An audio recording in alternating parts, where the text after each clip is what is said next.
Saudações a todos vocês que acompanham aqui o canal do Conde. Estamos numa transmissão simultânea pelo Grupo Prerrogativas, pelo canal do Prevô, pelo canal do Instituto Declatra, Instituto de Defesa da Classe Trabalhadora, e também pelo canal da Rede Brasil, que é a fundação criada pelo Oscar Niemeyer, pela Marília Guimarães, em 2005.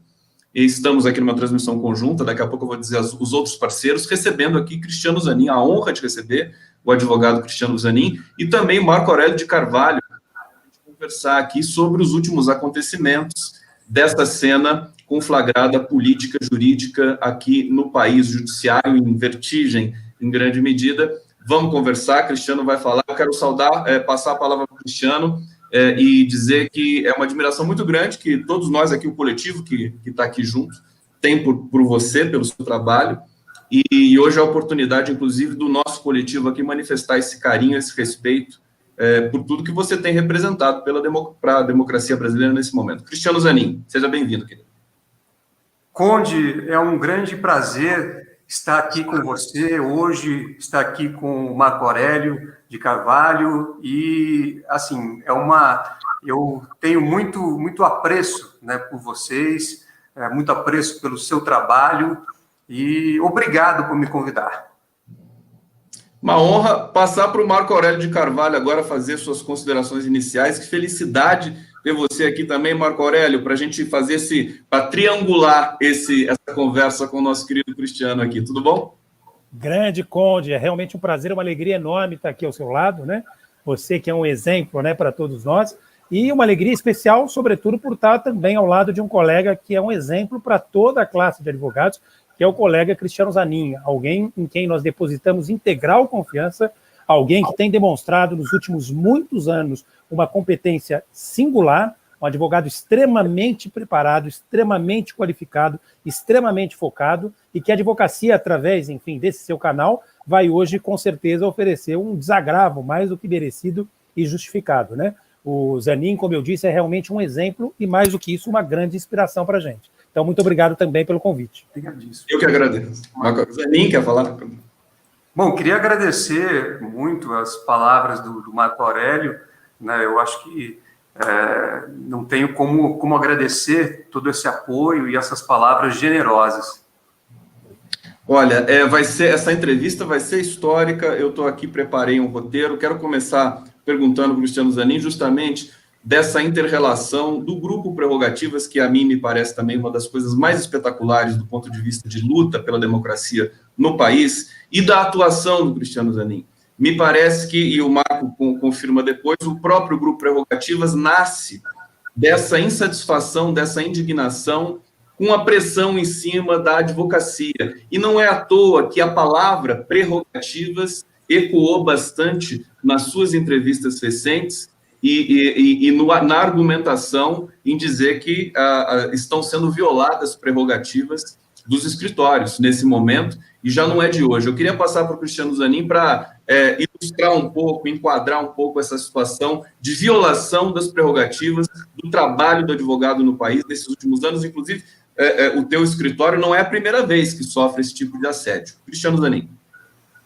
Conde, é verdade, a Operação Lava Jato sempre trabalhou com a ideia de que o exercício do direito de defesa é algo que não se deve admitir. E quando nós começamos a atuar na Operação Lava Jato, na defesa do presidente Lula, nós vimos que a Lava Jato iria realizar ataques contra nós, como efetivamente realizou.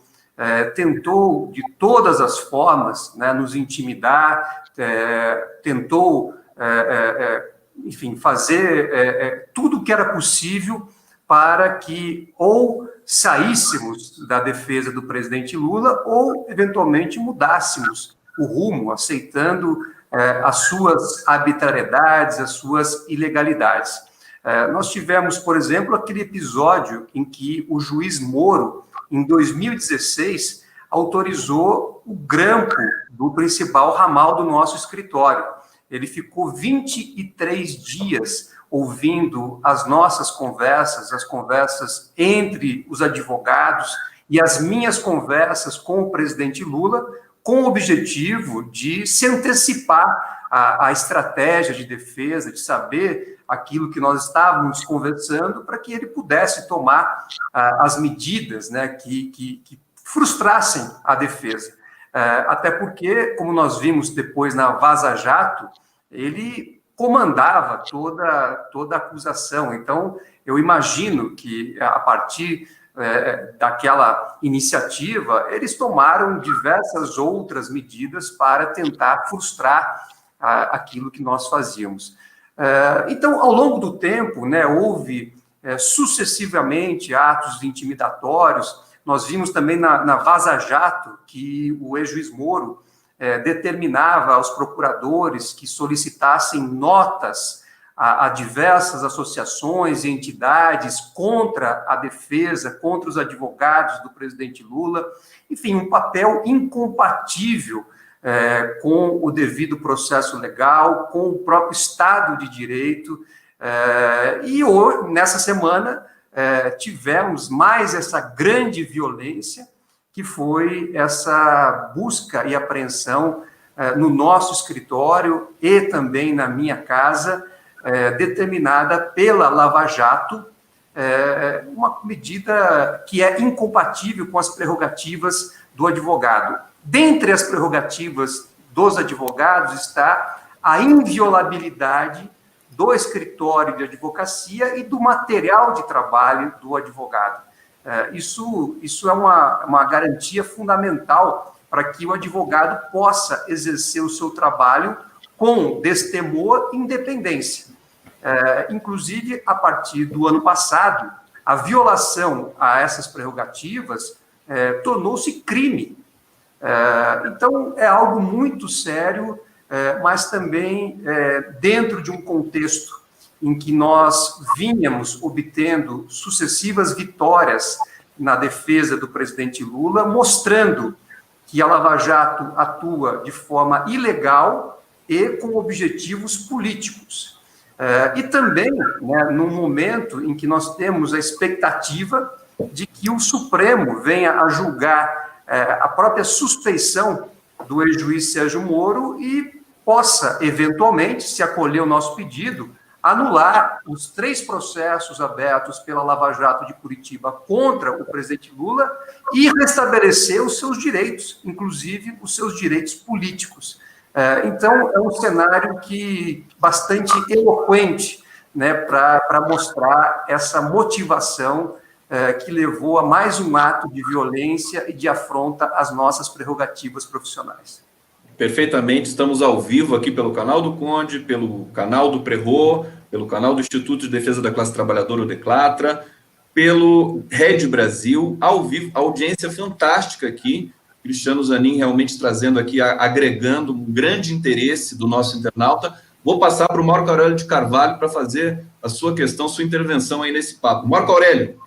Obrigado, Conde, um privilégio realmente. Nós tivemos a oportunidade em 2017, Conde, de fazer uma grande homenagem ao colega Cristiano Zanin, à colega Valesca Teixeira Martins e também ao doutor Roberto Teixeira. Foi uma noite memorável, estiveram quase 400 advogados, entre os maiores do país, Toron, Pôde, Voltufic, Dora, enfim, queridos colegas que ali, naquela oportunidade, desagravaram os advogados do ex-presidente Lula, que já àquela altura estavam sofrendo todos os tipos de desmandos, né? E isso acabou dando para o Prerrogativas talvez um corpo ainda maior, né? Uma justificativa para a existência, que se agora, nos dias de hoje, se justifica ainda mais, né? Que é a defesa intransigente do direito de defesa, das prerrogativas dos advogados, que, em última análise, isso é a defesa do Estado de Direito. Mas eu queria que o Cristiano falasse o seguinte, né? Nós, que somos colegas do Cristiano, sabemos o belíssimo advogado que ele é, um advogado que se formou na Pontifícia Universidade Católica de São Paulo, que, inclusive, antes de constituir essa banca, que é uma banca renomada, que trata de assuntos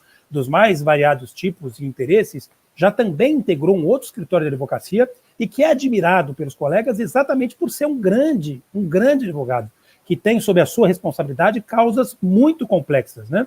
Esses vazamentos seletivos, inclusive midiáticos, que nós vimos nos últimos dias, foram muito injustos ao não reportar, quando falaram em cifras milionárias, que tinha mais de 80, ou quase 80 profissionais envolvidos na prestação de serviços do escritório do Dr. Zanin para a FEComércio. Quase 80 profissionais, mais de 12 mil horas que foram gastas no exercício desses serviços que foram prestados. Para além disso, mais de 1.500 petições, serviços jurídicos extremamente complexos por quase 10 anos. Se você for dividir tudo aquilo por 10 anos, depois dividir por 12 meses, você vai chegar, na verdade, a um custo. As pessoas esquecem que isso é faturamento. Você tem tributo aí, você tem o custo dos profissionais envolvidos, enfim. Realmente causas muito, mas muito complexas. E essa operação, Conde, para não me estender, ela tem realmente um número enorme de excessos e um modus operandi, que o Cris vai poder comentar, muito parecido com o Paraná. No Paraná, o ex-juiz Sérgio Moro fixou de forma artificial a competência para investigar o ex-presidente Lula. Ele quis deixar em Curitiba todos os processos que não tinham nenhuma relação com Curitiba para investigar o ex-presidente Lula. E esse juiz federal do Rio de Janeiro, o Bretas, que é um dos expoentes do bolsonarismo jurídico, fez a mesma coisa. A competência para investigar essa matéria era da Justiça Estadual do Rio de Janeiro. E se tivesse dúvida sobre alguma autoridade com foro, como, por exemplo, ministros do STJ ou, eventualmente, conselheiros, né, do TCU, isso devia ter ido, evidentemente, para Brasília, né? Então, é uma grande injustiça, é uma narrativa que estão querendo construir seguramente para fragilizar a defesa do ex-presidente. Eu queria que o Cris falasse um pouco da vida profissional dele, como é que ele chegou aqui, né?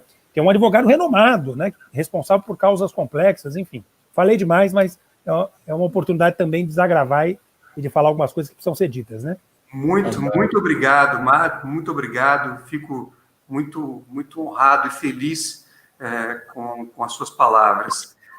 Eu, nesse ano, completei 20 anos, né, na advocacia, tive a oportunidade de atuar em casos bastante relevantes ao longo dessa carreira e fiz trabalhos, enfim, bastante complexos. E agora, o fato, né, Marco, é que nós estamos diante de uma situação em que levantou-se uma dúvida sobre uma relação privada.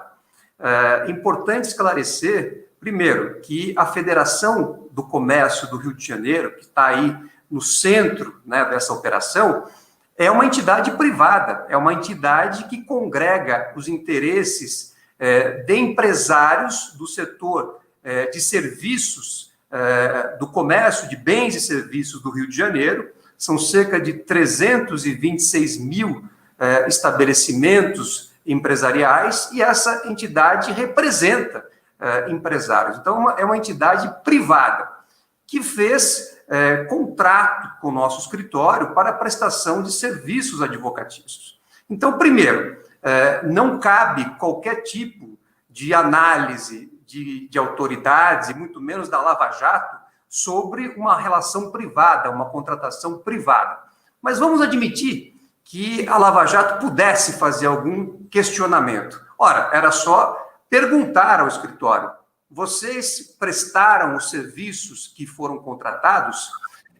E eles teriam uma farta documentação dos serviços que nós prestamos e de todos os registros de que recebemos os honorários contratados, emitimos as notas e pagamos os impostos. Então, é uma ação que não tem nenhuma justificativa, a não ser a tentativa de nos intimidar e de desviar o foco, né, do nosso trabalho, sobretudo no caso da defesa do presidente Lula. Como eu já disse, nós estamos num momento muito importante dessa defesa, estamos ainda na perspectiva de um julgamento no futuro próximo do próprio Supremo na suspeição do ex-juiz Sérgio Moro, e também estamos fazendo a prova definitiva de que a Lava Jato promoveu colaboração com os Estados Unidos fora dos canais oficiais.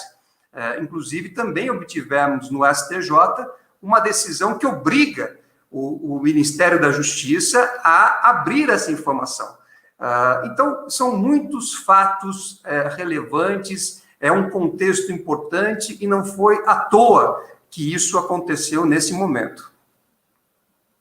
Perfeitamente, Cristiano Zanin, Marco Aurélio de Carvalho aqui presentes no canal do Conde, nessa transmissão simultânea, muitos comentários chegando aqui, estamos ao vivo, são 17 horas e 15 minutos, eu vou começar a passar os comentários enquanto os nossos convidados vão falando, vocês vão lendo simultaneamente, e se chegar alguma pergunta aqui na medida do possível, eu vou fazer para o nosso querido ilustre convidado Cristiano Zanin. Cristiano, eu queria trazer uma questão agora sobre essa apreensão que houve no seu escritório, na sua casa, para você explicar isso para a gente. Quer dizer, isso violaria de maneira absolutamente escandalosa justamente a prerrogativa dos escritórios de advocacia, e acho que isso decorre também de tratados internacionais. Eu queria, quer dizer, a gente sabe por cima que material da Odebrecht que o escritório lutou 3 anos para ter acesso, para agregar na defesa do Lula, vocês estão tendo vitórias consecutivas nesse momento com relação à defesa do Lula. Eu queria que você contextualizasse isso para a gente. Inclusive, a gente tem informações também de que apreenderam gravações, né, do trabalho que vocês vinham acumulando. Contextualize isso um pouco para a gente. Eu que gostaria muito de saber em que instância isso pode ser, vocês vão levar essa questão. Você já disse em algumas entrevistas que vai levar para tribunais internacionais também, mas dentro do Brasil também. Queria que você explicasse isso para a gente. Cristiano Zanin. Claro.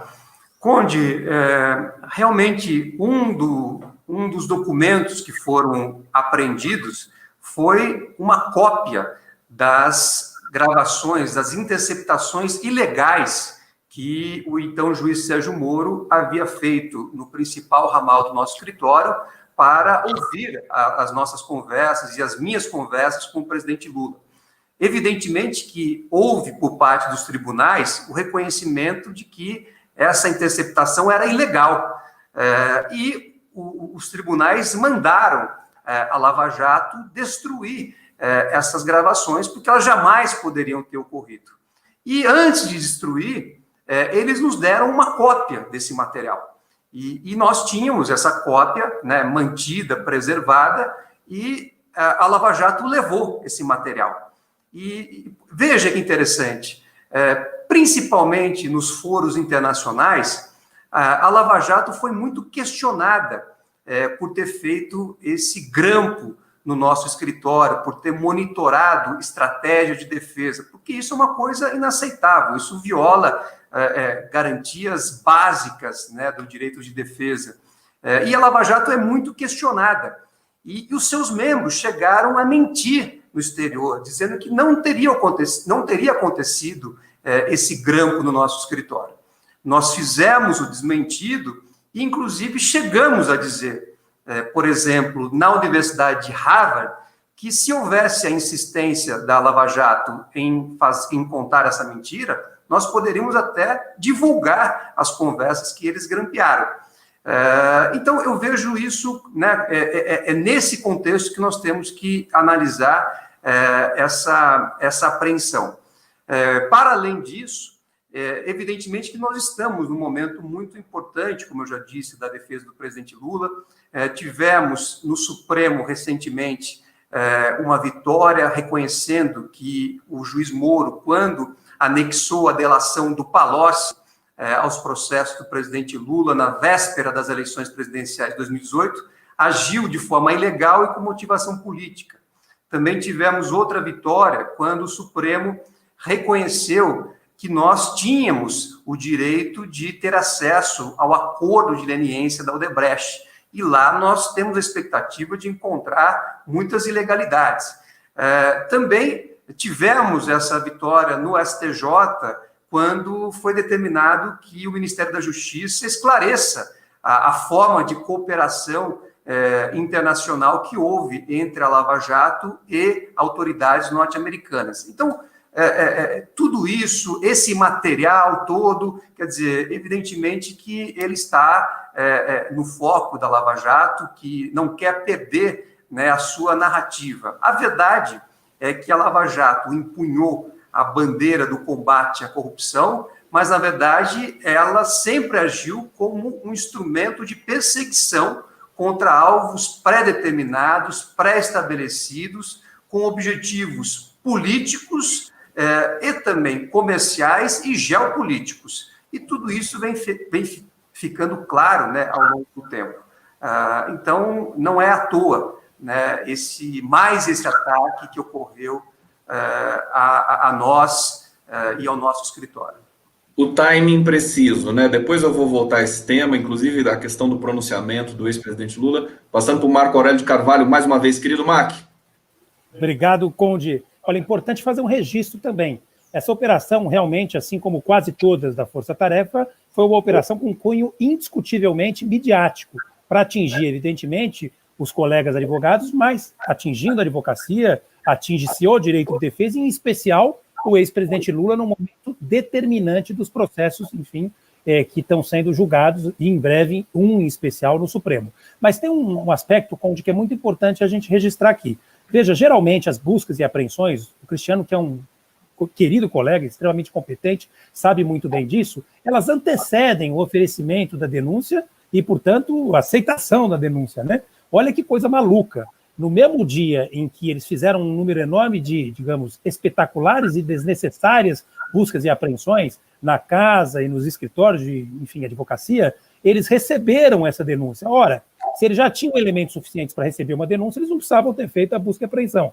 Ou, na verdade, essa denúncia era, de fato, frágil bastante a ponto de precisar ser complementada por uma busca e apreensão, né? Ou, eventualmente, essas buscas e apreensões foram, de fato, midiáticas, como nós estamos denunciando. É uma irregularidade que tem que ser denunciada, mais uma vez. O ataque à advocacia é um ataque ao Estado de Direito. Então, é muito importante a gente deixar claro que nós estamos solidários ao colega Cristiano Zanin e reiterar, foram várias as manifestações que eu recebi aqui no chat, as pessoas impressionadas, embora a nota da defesa do ex-presidente Lula já tenha dito isso em outras ocasiões, mas neste caso, o que está em jogo era interesse privado da FEIComércio, para deixar claro, que tinha inclusive uma receita de quase R$1 bilhão, que envolvia um número enorme de escritórios extremamente qualificados de ambos os lados dessa briga, que é uma briga privada.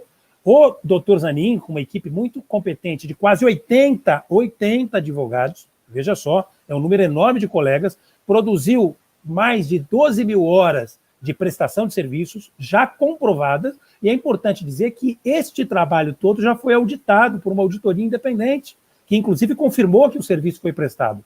Então, o objetivo com uma operação dessa, de fato, é atingir o doutor Zanin e a defesa do ex-presidente Lula para tentar, Conde, de alguma forma, gerar uma espécie de confusão e tirar a atenção deles, como disse o doutor Zanin. Mas o Cristiano é bom de bola, viu, Conde? E ele, com certeza, numa situação como essa, ele vai matar no peito e vai fazer um gol, eu não tenho a menor dúvida. Isso vai servir de inspiração para ele continuar seguindo firme e forte.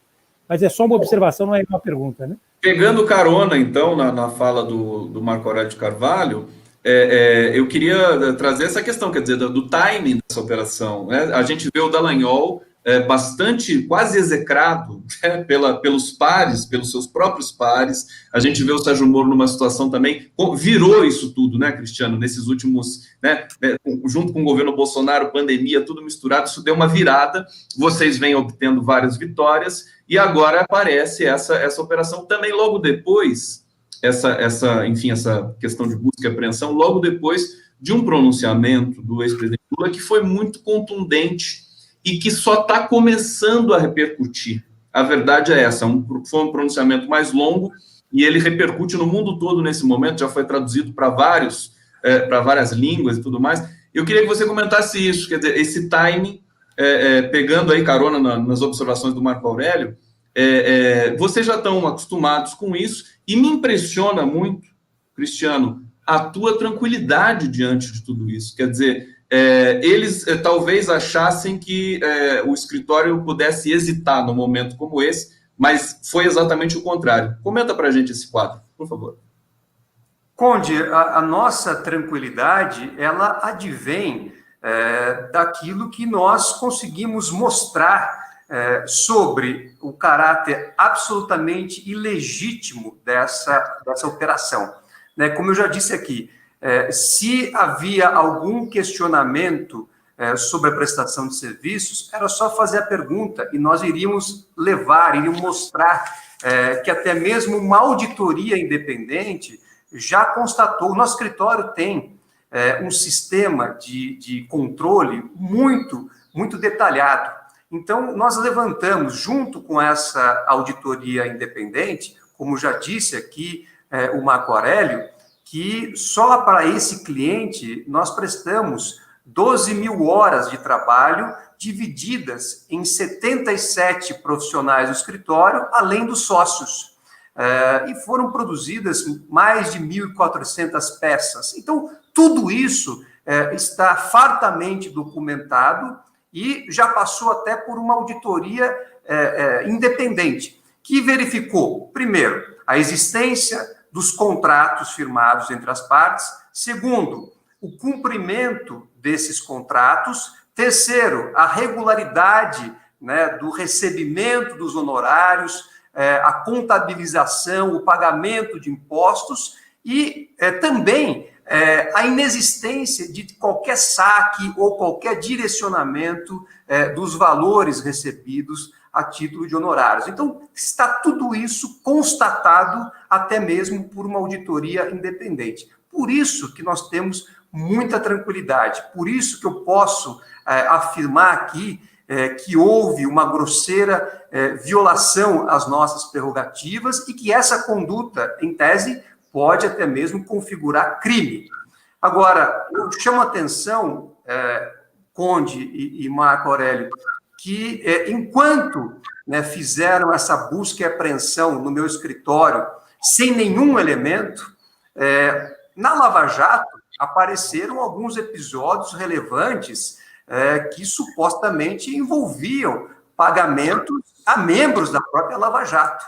Eu não tenho conhecimento de qualquer busca e apreensão que tenha sido feita contra procuradores da Lava Jato que foram envolvidos nesse episódio. Também há até mesmo alguns advogados, amigos da Lava Jato, que estavam envolvidos em alguns episódios e também não tenho notícia de nenhuma busca e apreensão. Então, veja, sob qualquer perspectiva, sob qualquer ótica, essa busca e apreensão que foi feita no nosso escritório, na minha casa, ela se revela absurda, descabida, e nós vamos exigir, inclusive, que os responsáveis sejam punidos. Não apenas nós temos tranquilidade de que todo esse episódio ele será superado, mas também nós vamos trabalhar, vamos exigir que os responsáveis pela violação dessas prerrogativas sejam punidos. Perfeitamente, estamos ao vivo aqui com o Cristiano Zanin e Marco Aurélio de Carvalho. Vou passar para o Marco Aurélio de Carvalho mais uma vez e avisar para o Cristiano que tem surpresa para você aqui na live, no final da live, viu? A gente vai mostrar umas imagens aqui importantes. Mac, contigo. Cris, mais uma coisa que é importante, né? O Conde já falou a respeito disso. Acho que nós todos, de modo geral, operadores do direito ou não, realmente admiramos muito a sua postura, com muito equilíbrio, você enfrenta todos esses desafios, né? Em momentos dificílimos da defesa, né, do ex-presidente Lula, você sempre manteve a compostura, a elegância. A gente até brinca, viu, Conde, tem um jargão que muitos de nós estavam sentindo vontade de perder o réu primário, né?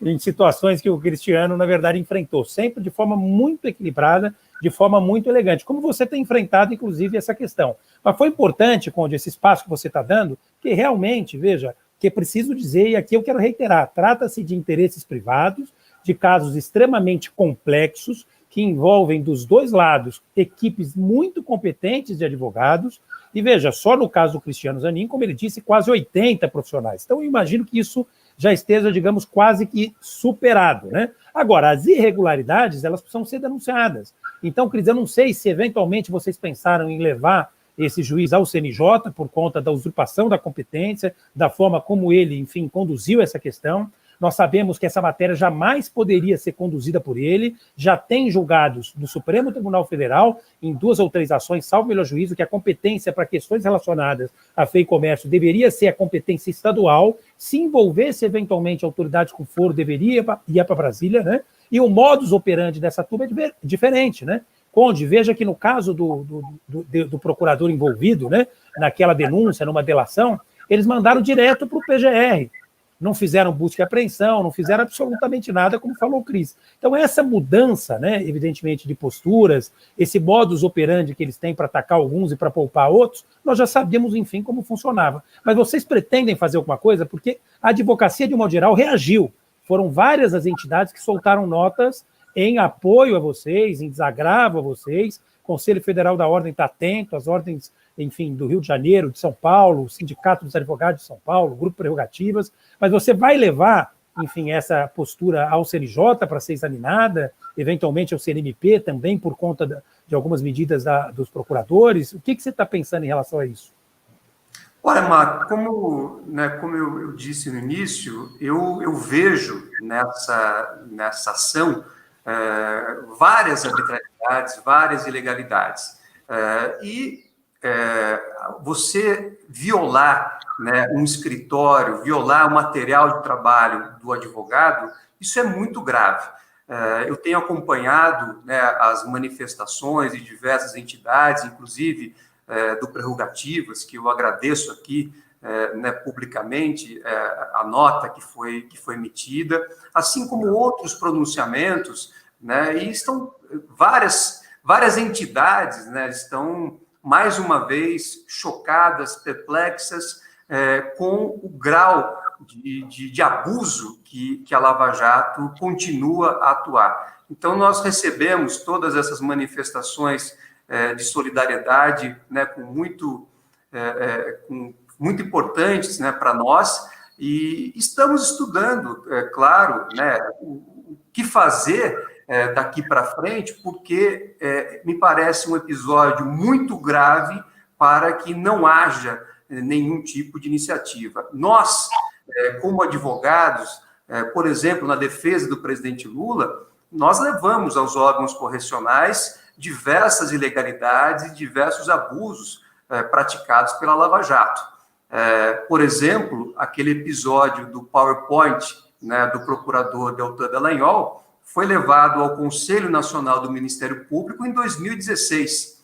E depois foi adiado o julgamento por 42 vezes, até que chegou-se na sessão de julgamento e o CNMP, mesmo reconhecendo que ali estava-se diante de uma possibilidade real da aplicação de uma punição, teve que declarar a prescrição, ou seja, declarar que havia passado o prazo legal para punir esse procurador. Bom, esse é um episódio. Então, nós temos feito constantes denúncias também das ilegalidades e arbitrariedades, e não será diferente, né, num caso que envolve diretamente o nosso escritório e a minha atuação como advogado. Perfeitamente. Zanin, eu queria trazer agora uma questão conceitual do campo do direito, e que praticamente você acabou sendo um dos enunciadores mais eloquentes no mundo todo, que é a questão do lawfare.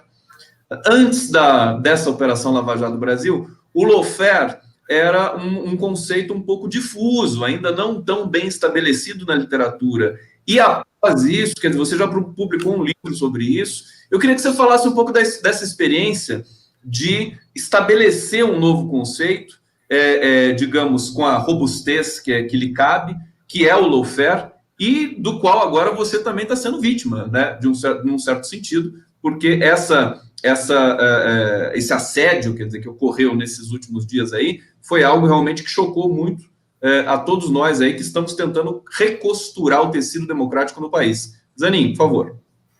Conde, de fato, quando lá em 2015, 2016, nós estávamos começando ali a atuar na defesa do presidente Lula, em relação a essas acusações também absolutamente despropositadas que estavam sendo feitas contra ele, nós verificamos que o direito estava sendo utilizado de uma forma estratégica e como uma forma de perseguição, de uma forma ilegítima.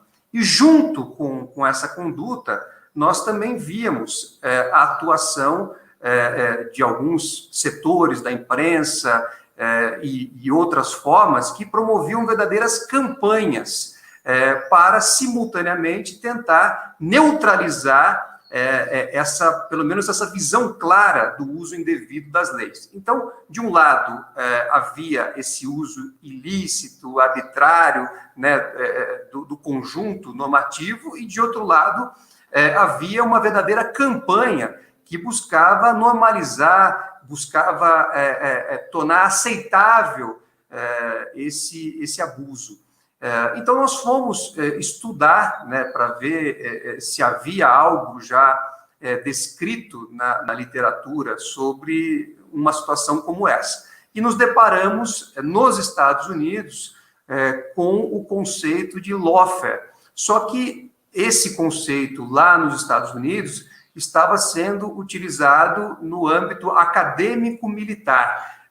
Então, ali falava-se basicamente que o Exército dos Estados Unidos, havia uma tentativa de neutralizar as ações do Exército dos Estados Unidos com algumas medidas jurídicas que estavam sendo tomadas. Então, nós vimos, né, nesse conceito exatamente uma ideia daquilo que estava acontecendo no Brasil, não na área militar, mas na área da perseguição política. E desenvolvemos, a partir disso, né, um conceito, fizemos uma releitura do lawfare e apresentamos em 2016 e depois num livro que foi lançado, um livro conceitual que foi lançado no ano passado. E mostramos que o lawfare, ele se desenvolve nas mesmas dimensões da guerra convencional. Então, enquanto na guerra convencional você tem a escolha do lugar da batalha, no lawfare você tem a escolha da jurisdição mais favorável. Enquanto na guerra convencional você tem a escolha do armamento, no lawfare você tem a escolha da lei. E enquanto na guerra convencional você tem as externalidades, que é justamente essa campanha que busca tornar a guerra né, aceitável, no lawfare você também tem uma campanha para tornar aceitável o uso arbitrário e indevido do direito. Então, foi isso que nós constatamos e apresentamos aqui no país, e esse conceito acabou também sendo disseminado em diversos outros países, justamente porque essa prática, né, esse uso estratégico do direito para fins ilegítimos, ele está ocorrendo no Brasil, mas também está ocorrendo em diversos outros países, na América Latina, na África, em outros países. Então, é um modelo, né, que foi exportado a partir dos Estados Unidos, que veio para o Brasil, né, está sendo utilizado aqui no Brasil e também em outros países. Então, é isso que nós mostramos nesse trabalho. O grande case é o Brasil, né? Foi como nomear uma doença, foi como identificar uma doença. Marco Aurélio Carvalho, mais uma vez, sua questão para o nosso querido Cristiano Zanin, e depois nós estamos já no bloco, quase no bloco final, e tem várias outras questões mais curtas aqui na sequência para fazer para o nosso querido Cristiano Zanin. Marco. Conde, olha, o próximo desagravo que a gente for fazer para o Zanin, nós vamos te convidar para você tocar e cantar, viu? Quem não teve oportunidade de ver, é realmente um talento ímpar, singular, o Conde. Parabéns. Logo teremos futebol e sarau no campo do Prerro. Tem o Prerro. Nós temos um Prerro Futebol Clube, do qual o Cristiano, inclusive, é um grande craque, né? Tivemos com o Chico e ele, como sempre, quando entra em campo, ele faz gol, né? Realmente, eu confesso, viu, Cris, que no começo eu estava na dúvida, né? Eu já te vi advogar e sei o grande advogado que é, mas não imaginei que você jogasse tão bem futebol como de fato joga. Mas, enfim, vamos lá. Muito importante que o Cristiano colocou, veja só, o juiz Bretas, inclusive, Conde, agora está sendo investigado pelo Conselho Nacional de Justiça por ter participado de atos políticos ao lado do presidente, que ao lado do Sérgio Moro ele ajudou a eleger, o presidente Bolsonaro. O Conselho Nacional de Justiça vai, portanto, apurar a conduta política desse magistrado que se escondeu atrás de uma função nobre que ele abraçou depois de um concurso público, inclusive, rigorosíssimo, né? Mas veja, o franco favorito das últimas eleições era o presidente Lula, que foi tirado de uma forma absolutamente injustificada do pleito por conta de uma condenação injusta que o Cristiano, desde o começo, denunciou.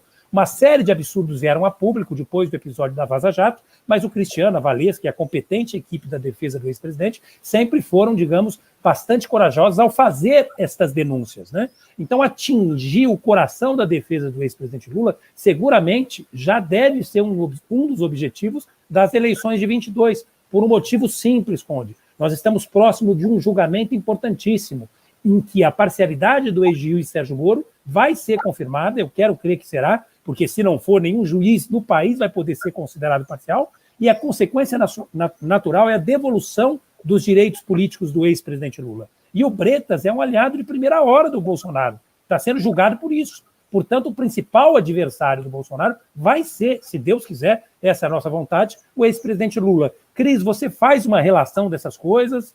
Como é que você enxerga isso? Porque, para mim, com franqueza, isso é muito óbvio. Atingir o coração da defesa, tentar tirar o foco de vocês no momento que vocês iam analisar documentos que, inclusive, foram, como o Conde falou, irregularmente apreendidos nessa busca e apreensão midiática que foi feita no escritório de vocês. Para mim, não tem uma justificativa maior, é tirar o foco, realmente, da defesa do ex-presidente. Como é que você enxerga isso? Você vê relação nesses fatos? Eu acho que há uma relação direta, Marco, você colocou muito bem, e já no dia dessa busca e apreensão, nós apontamos nessa direção. Efetivamente, o juiz Marcelo Bretas, ele é um aliado político, e não é que nós estejamos aqui fazendo uma ilação. A imprensa tem diversos registros, né, de atos públicos e políticos em que o juiz Marcelo Bretas participou junto com o presidente Bolsonaro. Então, se nós estamos num momento importante para a defesa do presidente Lula, depois de várias vitórias, e na expectativa, como você bem disse, né, de que seja julgada a suspeição e, se acolhida, um dos efeitos será restabelecer os direitos políticos do presidente Lula, ora, é mais do que claro, né, uma intenção de tentar inviabilizar ou prejudicar a defesa, a fim de que, ao invés de atuar para que a suspeição seja acolhida, para que o presidente Lula tenha os seus direitos restabelecidos, inclusive seus direitos políticos, para que fiquemos olhando, né, para acusações absolutamente despropositadas e que já foram superadas, como eu disse, até mesmo por uma auditoria independente que mostrou fartamente a nossa contratação e a prestação dos serviços para aquele outro cliente. Perfeitamente. Eu vou trazer uma questão aqui, mais uma vez também no bojo do conceito, porque acho importante, inclusive para o público poder entender o que está acontecendo no país. O Instituto da Delação Premiada, Cristiano, a gente vê problemas graves acontecendo nesse protocolo. Eu me lembro que esse instituto foi aprovado no governo Dilma Rousseff, se não me engano, ela que sancionou a questão da delação premiada. O que aconteceu no Brasil para que isso fosse totalmente deturpado? Quer dizer, a delação de uma pessoa acusada acaba, enfim, ela passa por um processo de filtragem e tudo mais, mas a gente vê que foi banalizado no país. E esse caso, justamente, que agora recai sobre o teu escritório, é baseado numa delação, como as acusações anteriores contra o Lula. Queria que você falasse um pouquinho disso. Tem como consertar isso no Brasil? Olha, Conde, a Lava Jato também conseguiu essa proeza, né? Ela pegou a delação premiada, que é um instituto previsto na Lei 12.850, que foi aprovada em 2013, e transformou no principal motor do instrumento de perseguição que ela virou. Então, é muito fácil, a fórmula é muito conhecida. Então, a Lava Jato, ela vai para cima de pessoas que praticaram crimes, que cometeram crimes, e dá a essas pessoas benefícios, desde que elas façam alguma afirmação em relação aos alvos que a Lava Jato quer atingir. Veja, nós tivemos a oportunidade já no nosso trabalho de mostrar diversas delações absolutamente falsas. No início, por exemplo, houve aquela grande delação do Delcídio do Amaral, que foi objeto de inúmeras reportagens de jornais, rádios, TVs, e houve uma acusação com base nessa delação contra o presidente Lula. Pois bem, o presidente Lula foi absolvido dessa acusação, o próprio juiz que julgou o caso reconheceu que o Delcídio estava mentindo e sequer o Ministério Público Federal recorreu da sentença absolutória. Então, esse é um exemplo claro de como funcionam as delações na era da Lava Jato. Depois houve essa delação do Palocci, que também foi muito explorada, inclusive, nas eleições, com a ajuda fundamental do ex-juiz Sérgio Moro, e que também é uma delação absolutamente mentirosa, e nós também fizemos essa prova. Nesse caso específico da Federação do Comércio, o ex-dirigente foi preso em 2018 sob a acusação de que entre 2004 e 2011 ele teria desviado recursos da entidade em benefício próprio, inclusive remetendo valores para o exterior. Pois bem, essa pessoa ela foi presa e tentou fazer um acordo de delação com o Ministério Público, mas não conseguia. Até que a revista Veja, no dia 20 de janeiro de 2019, do ano passado, deu para ele a senha do que ele precisava fazer para ter a delação destravada. Então, disse a revista Veja que ele só poderia ter a delação aceita se ele falasse sobre o advogado do Lula. Então, logo depois de ter recebido esta senha, né, o dirigente foi, inclusive, contratou os advogados do senador Flávio Bolsonaro, né, que são bastante ligados ali ao Bolsonaro, ao juiz Bretas, e fez uma delação fazendo referência ao meu nome, né, absolutamente mentirosas, referências mentirosas, sem nenhum propósito. E o que aconteceu com ele, com esse delator? Ele foi perdoado nas suas penas e ainda a Lava Jato autorizou, liberou para ele o valor que ele havia remetido para o exterior, para que ele possa usar livremente. Então, veja a que ponto chegamos. Olha o prêmio que é concedido a pessoas que praticaram crimes para que façam falsas acusações, para que a Lava Jato possa atingir os alvos que ela busca atingir, ou para fins políticos, já que a Lava Jato se tornou um projeto de poder, ou para intimidar aqueles que se opõem aos métodos que a Lava Jato se utiliza. Perfeitamente esclarecido aqui, com bastante cuidado e acuidade, essa questão da delação aí contra o escritório do Cristiano Zanin. Marco, vou passar para você mais uma vez, e depois a gente vai para uma rodada aqui, mais com imagens e com vídeos que eu vou passar aqui para todo mundo ver. Marco? Olha, o que o Cristiano colocou é realmente muito importante, né? Nós sabemos que a delação por si só não pode constituir meio de prova. Inclusive, recentemente, no pacote anticrime que recebeu àquela altura, no momento da discussão na Câmara, o nome do Sérgio Moro, né? Depois foi desidratado e ele tirou, porque foi uma derrota no parlamento. Isso ficou claro. Hoje tem uma lei dizendo, de forma clara e inequívoca, que delação não pode fazer prova se não tiver, enfim, calçada em documentos, em dados que sejam, digamos, verossímeis, né? E nesse caso em especial, né, do escritório do Dr. Cristiano, nós não temos a menor dúvida que foi uma delação endereçada, com objetivo político e eleitoral, já antevendo as dificuldades que esse presidente, a quem, enfim, né, essa turma é associada, vai enfrentar caso tenha que, de alguma forma, concorrer com o ex-presidente Lula. Não há a menor dúvida, nós sabemos disso. Então, Cristiano, fique absolutamente tranquilo, é fundamental que você volte os seus olhos agora cada vez mais, se é que é possível, né? Porque você já faz isso com singular competência, para os processos do ex-presidente Lula. Nós precisamos de você absolutamente focado nessas questões. Não tem a menor dúvida que você vai contar com o apoio e com a solidariedade da advocacia. O que aconteceu com você, inclusive, é o que aconteceu com vários advogados, é bom que se diga, advogados renomados que passaram por situações muito parecidas e que enfrentaram com essa mesma altivez. E também com o ex-presidente Lula. Conde, está na UOL, salvo o melhor juízo, um depoimento que até um advogado amigo meu, né, estava inquirindo uma determinada testemunha, e um engenheiro dizia, né, por esse advogado, acho que o Cris vai lembrar dessa passagem, olha, eu tive que relatar, me pediram para falar em relação às obras do sítio do Lula. Eu realmente não sei de nada, falou diante do Ministério Público.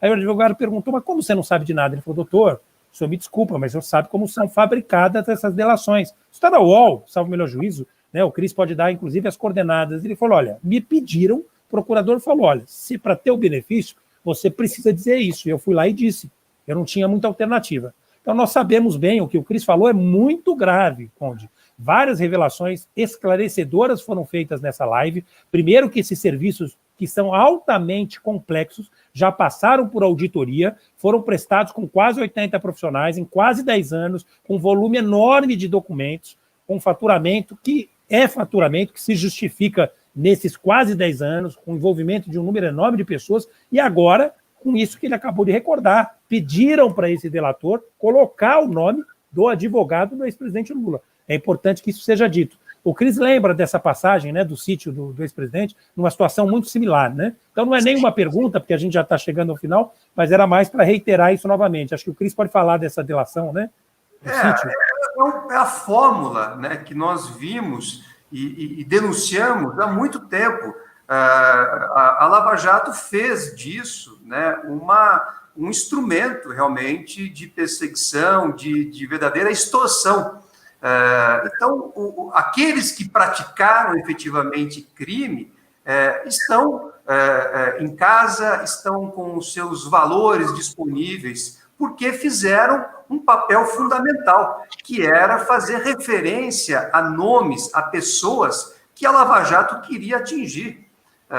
Então, isso é muito claro, isso ficou já evidente em diversas delações, inclusive a partir da nossa atuação, isso foi esclarecido, como eu disse aqui no caso do Delcídio do Amaral, do Palocci, e agora também esse delator. Agora, vejam, você tem de um lado a palavra de um delator, e de outro lado você tem documentos, né, a exaustão e até uma auditoria independente mostrando contratação regular, mostrando prestação de serviço, mostrando recebimento absolutamente legítimo, com recolhimento de impostos, declaração devida e nenhuma saída de valores correspondente. Então, está tudo documentado e auditado. Como se dá algum valor à palavra de um delator numa situação como essa? Então, para além, né, como o Marco bem lembrou, de haver na legislação hoje uma disposição expressa de que nenhuma medida cautelar, como busca e apreensão, pode ser executada com base em palavras de delator. Nenhum recebimento de denúncia pode ocorrer com base na palavra de delator. Mesmo estando isso expresso na lei, nós vemos que a Lava Jato continua a agir dessa forma. Tem um episódio importante, Conde, e o Marco vai lembrar, que deu, né, pavimentou esse caminho da Lava Jato, que foi um julgamento que aconteceu em 2016, lá no Tribunal Regional Federal da 4ª Região, em Porto Alegre. O tribunal decidiu, é uma decisão expressa, que a Lava Jato, por ser algo inédito, não estaria obrigada a seguir as regras gerais. Ou seja, nós tivemos em 2016 a formalização do estado de exceção no nosso país. Houve o reconhecimento expresso de que a Lava Jato não precisaria cumprir as leis. E é isso que ela vem fazendo. Ela vem seguindo essa receita ao longo do tempo para atingir os seus objetivos. Objetivos, como eu já disse, políticos e também objetivos geopolíticos e comerciais. Não podemos nunca, né, esquecer que a Lava Jato ajudou os Estados Unidos a aplicar uma multa bilionária contra a Petrobras e depois uma parte desse valor voltou na tentativa de ser constituída uma fundação privada de 2,5 bilhões, que seria ali comandada pela própria Lava Jato. Então, nós vemos realmente que Quando a Lava Jato impunha a bandeira do combate à corrupção, ela, na verdade, está fazendo isso como uma forma de propaganda, porque ela não está combatendo a corrupção. Talvez ela esteja até estimulando a corrupção, porque ela não está apurando e punindo quem efetivamente cometeu crime, mas sim quem ela quer atingir.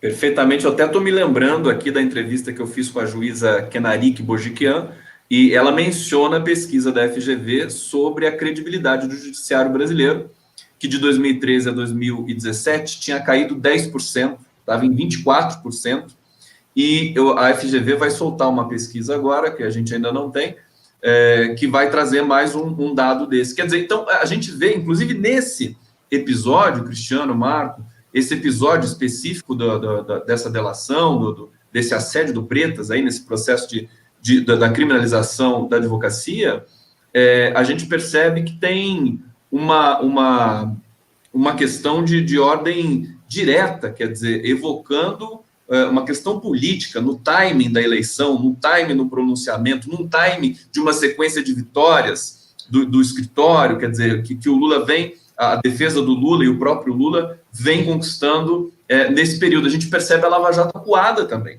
num certo sentido. E isso me parece que esse último episódio esteja mais próximo de um tiro no pé do que de qualquer outra coisa. Eu quero trazer agora um pouco o carinho do nosso internauta. Tem um menino, João Pedro, ele sempre manda desenhos dos nossos entrevistados, muito carinho. Esse aqui é o Marco Aurélio de Carvalho. Olha só vocês aqui. Olha, Marco Aurélio, como é que você... Conde, eu vi, acho que o João Pedro numa live do presidente Lula. Isso. Que coisa linda. Queria agradecer, João Pedro. Muito legal. Ele diz que é o menino desenhista autista mais feliz do mundo. Ele colocou aqui o Marco Aurélio, aqui o Zanin. Olha só. Ele fez 2 desenhos do Zanin, mandou para a gente. Não, é o mesmo desenho, mas são tomadas diferentes. Obrigado, João Pedro. Quero deixar um beijo para você. E agora a gente muito legal. Diga. Eu tenho acompanhado esse trabalho do João Pedro, já vi, né, vários desenhos que ele faz, e, enfim, é emocionante, né, você ver a sensibilidade de uma criança mostrando, né, fazendo esses desenhos e acompanhando, né, as notícias, o cenário do país de uma forma tão precisa. Ele é um símbolo, né, o João Pedro. Mandar nosso abraço, ele assiste a live, está assistindo aqui agora. Obrigado, querido. Eu quero mostrar agora, Zanin e Marco Aurélio, um vídeo importante para a gente conhecer também um pouco a trajetória do Cristiano Zanin. Deixa eu colocar aqui, fazer todo o protocolo aqui. E o Marco Aurélio pode até contextualizar melhor na medida que a gente for passando. É um vídeo importante, toda a advocacia prestando uma homenagem, uma reverência ao Cristiano, à Valesca e ao Dr. Roberto Teixeira. Esse encontro é um encontro que celebra, antes de tudo, acima de tudo, a fraternidade entre os advogados. E não podemos admitir que colegas nossos sejam atingidos nem por juízes, nem por membros do Ministério Público e muito menos por outros colegas da advocacia. Essa noite é memorável. É realmente uma noite fantástica, eu diria.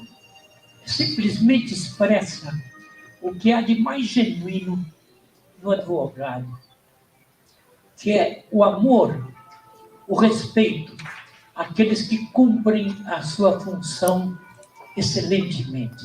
Fico muito honrado de ser um dos homenageados, mas eu penso que esta reunião de hoje tem uma simbologia, um significado, que é a repulsa por parte de todos nós a qualquer regressão cívica ou jurídica. Nós precisamos encarar isso de frente, de forma unida, unificada, e somente dessa maneira nós conseguiremos estabelecer o verdadeiro Estado de Direito, não aparente, e combater a qualquer tipo de violação e mais esse ataque à nossa democracia recente nesse país. Não é possível que advogados não valorem as prerrogativas que são indispensáveis para nós e para o Estado de Direito. Por isso a necessidade da democracia e do direito para poder pacificamente compor esses conflitos. E acho que a advocacia devesse também questionar as suas condições para o exercício do nobre mistério de julgar. Que nos faltem clientes, que nos faltem talvez até honorários, que nos faltem pão e glória, mas que não nos faltem a coragem de enfrentar um judiciário arbitrário. Parabéns, Valesca, parabéns a mim. Que não nos faltem Fernando, Zanuns e Valesca. Tão bonito isso. Conde. Oi. Ali estavam reunidos os maiores advogados do Brasil, né? Maiores advogados do país.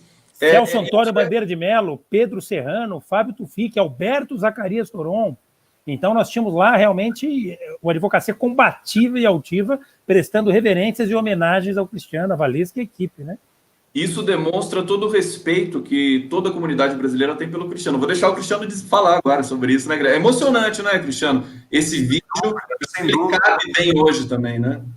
Foi um dia, né, muito importante ter a solidariedade de todos esses colegas, desses renomados colegas advogados, e, enfim, só tenho a agradecer a cada um deles que esteve presente e pôde levar, naquele momento, a sua solidariedade.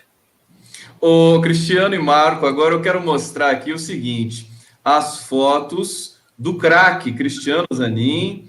Aqui, olha só esse time aqui, gente. Olha o Kakai aqui, o Lenny Streck, esse time. Como é que é apitar um jogo de um time desse, ô Marco? Olha, o nosso juiz não entrou em campo para fazer gol para o adversário, não, viu? Chico Buarque. Nós não tivemos um Sérgio Moro, não. Foi bonito. Agora, ali a orientação do nosso técnico era passar a bola para o Cristiano. Então, nós fizemos isso, cumprimos bem, né? Para ele poder fazer o gol. O Cristiano fez um golaço nesse jogo. Olha aqui o pessoal de novo, Chico Buarque, a confraternização. Quando que foi esse jogo, Cristiano, Marco? Acho que foi em 18 ou 19, né, Cris? Foi em 2018, Marco, que fizemos esse jogo. Foi muito, muito bacana, muito importante. O Chico, né, nos recebeu lá muito bem. Enfim, foi um jogo inesquecível. E parece que o Cristiano marcou um golaço nesse jogo aí, né, Marco? Você que me falou. Ele costuma marcar em todos que ele entra, né? Nós jogamos no Campo Sócrates, o Festival Sigmaringa Seixas, o Cristiano estava lá também. Enfim, agora nós vamos fazer uma nova partida. Você está convidado, Conde, para entrar em campo, porque nós perdemos no campo do Politeama. Nós fomos roubados num gol polêmico, 7-6. O nosso goleiro é o Lenny Streck, um grande goleiro. O Lênio, que é um grande goleiro, eu já sei. E agora nós vamos voltar para o campo, nós fomos desafiados e vamos ganhar essa partida. Agora, Cristiano Zanin, Marco Aurélio de Carvalho, grande amigo, querido Marco Aurélio. Cristiano Zanin também, eu acompanho há tanto tempo o seu trabalho. Eu quero dizer o seguinte, é tão importante ver a tua postura, a tua resistência, tua lealdade, sobretudo a defesa do Lula, a dificuldade que você passou. Quando a gente assiste as oitivas do Moro pelo YouTube, a gente sente um pouco de vergonha, quer dizer, um juiz que não conhece protocolos básicos de governança pública, a dificuldade que foi, e a tua elegância, mas ao mesmo tempo a fibra que você demonstrou em todos esses momentos. Eu quero aqui exortar a tua celebração, a nossa comunidade, o coletivo. Tivemos uma audiência maravilhosa aqui, mais de 2.000 pessoas ao vivo, e eu queria, enfim, a gente pode conversar muito mais sobre isso. Na verdade, falar um pouquinho do Lula, da sua relação com o Lula, acho que você podia fechar dizendo para a gente como é trabalhar com o Lula, porque a gente testemunhou muitas vezes, quer dizer, o Lula, ele tem conhecimento pleno do que ocorre na defesa. Isso é uma coisa muito bonita, né? Eu me lembro, às vezes você saía da prisão política lá em Curitiba, ia para a vigília, fazia uma coletiva e dava ali para a gente o que você tinha conversado com o Lula, né? Passa um pouquinho desse bastidor para a gente passar esse carinho também para o nosso público aqui. Cristiano Zanin, querido.